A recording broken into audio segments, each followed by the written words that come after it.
Hello, I'm Bruce Zimmerman, and this is the Open Line Garden Show podcast for this week. For those of you who know me, talk to me, you know that there are certain groups of plants that I've always liked throughout my life, and magnolia was one of them.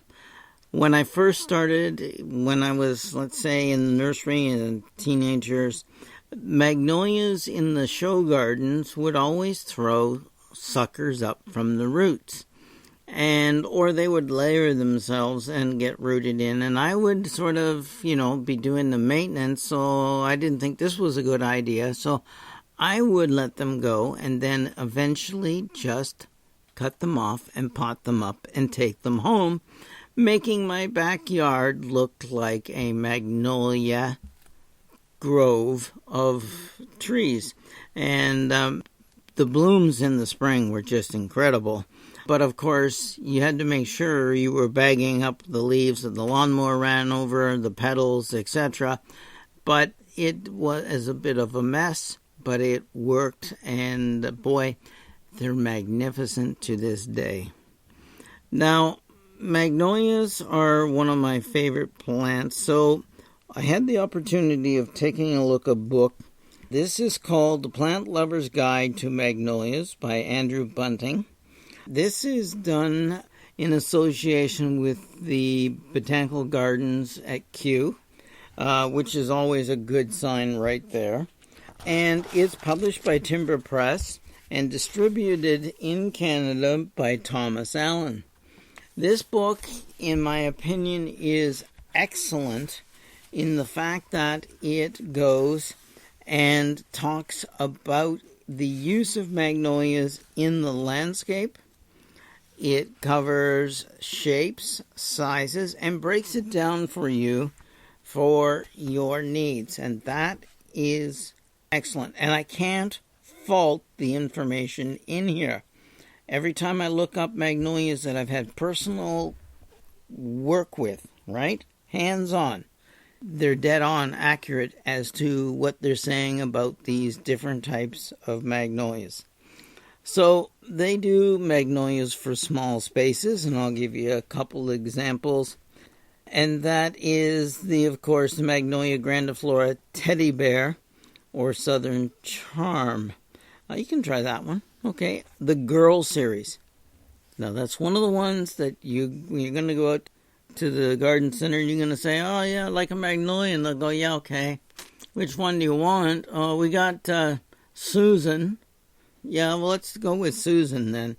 But you need to do your research to make sure that Susan, by the way, happens to be my favorite in the girl series, is the one that you want for your garden. There's a whole series. They're all girls' names, and you want to know them before you pick and choose. If you want more of a fastigiate, which is more of a columnar type, they are for tight spaces. You might want to go and take a look for Magnolia Daybreak. It is one of the ones that are like that. For espaliering this one, now this is something I haven't tried. They usually use the magnolias that are not very hardy in our area for this. These are the grandifloras, which are evergreens, and of course the several other varieties, including Snowbird and Michelle, that just, no, you're not going to grow them in our area. For screening, you can do that, but I find the magnolias out in wind. In this case, they've picked most of the varieties that are not quite as hardy in this book for our area. So screening, maybe, maybe not, okay? For attractive fruit, definitely, because every once in a while they will do it.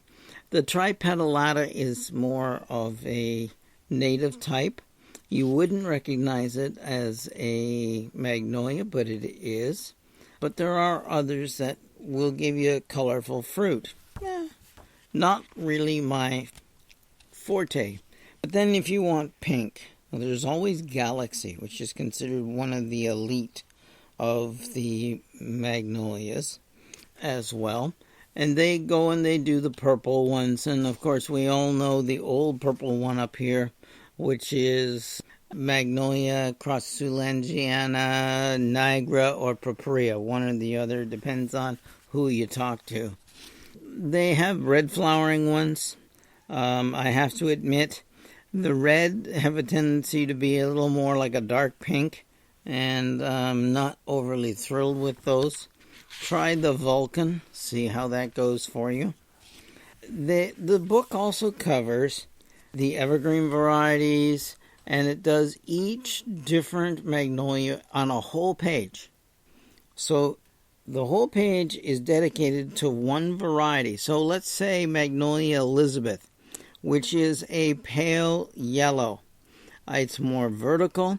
It was basically developed by the Brooklyn Botanical Gardens. It has a nice texture to it. By that I mean the leaves can be multiple different sizes depending on the year, the fertilizer, and the moisture. So they can go anywhere from being a 4 to 6 inch leaf all the way up to a 10 by 12 inch leaf depending on conditions. And I've had both on the same plant through its life. They do very well. They have won the award for garden merit for 1993 from the Pennsylvania Horticultural Society, which is always a good idea because very often their climate is very similar to ours. Hardy to zone 5. I've never had a hardiness issue with this one. In this book, they say it's susceptible to frost cracks, and they're right. And you can go and look at mine. I will say this, though. They heal well. The frost cracks actually heal well. In some trees where they frost crack and then open, close each year, they never heal. These ones seem to have healed. And the secret is don't fertilize late in the season. Fertilize them right after they bloom. And that's it for the whole year. Keep the lawn food away from them. Keep excess moisture away from them. And you'll be fine. They'll do very, very well. So they cover all different kinds. They're very accurate. The pictures are magnificent. They're completely accurate. Let's just say even down to the leaf color, branch color, everything is just perfect. They cover the size, the habits, the hardiness, the bloom times, the shapes, whether they're fragrant or not. Elizabeth is fragrant. And very often they will cover the fruit color as well. So you've got all the information you need to pick and choose what you really want in a magnolia. And they are out there and you can do it. I've seen many of these, including the Magnolia Liliflora nigra, in cultivation here. It is to zone 6, and that pushes it here, but I have seen it, and it does fairly well.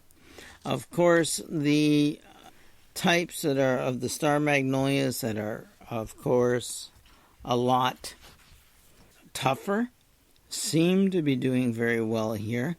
They're hardy to zone 5, so go for it. Leonard Messel's in here.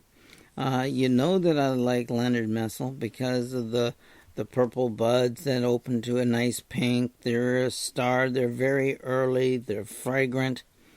And they do very well.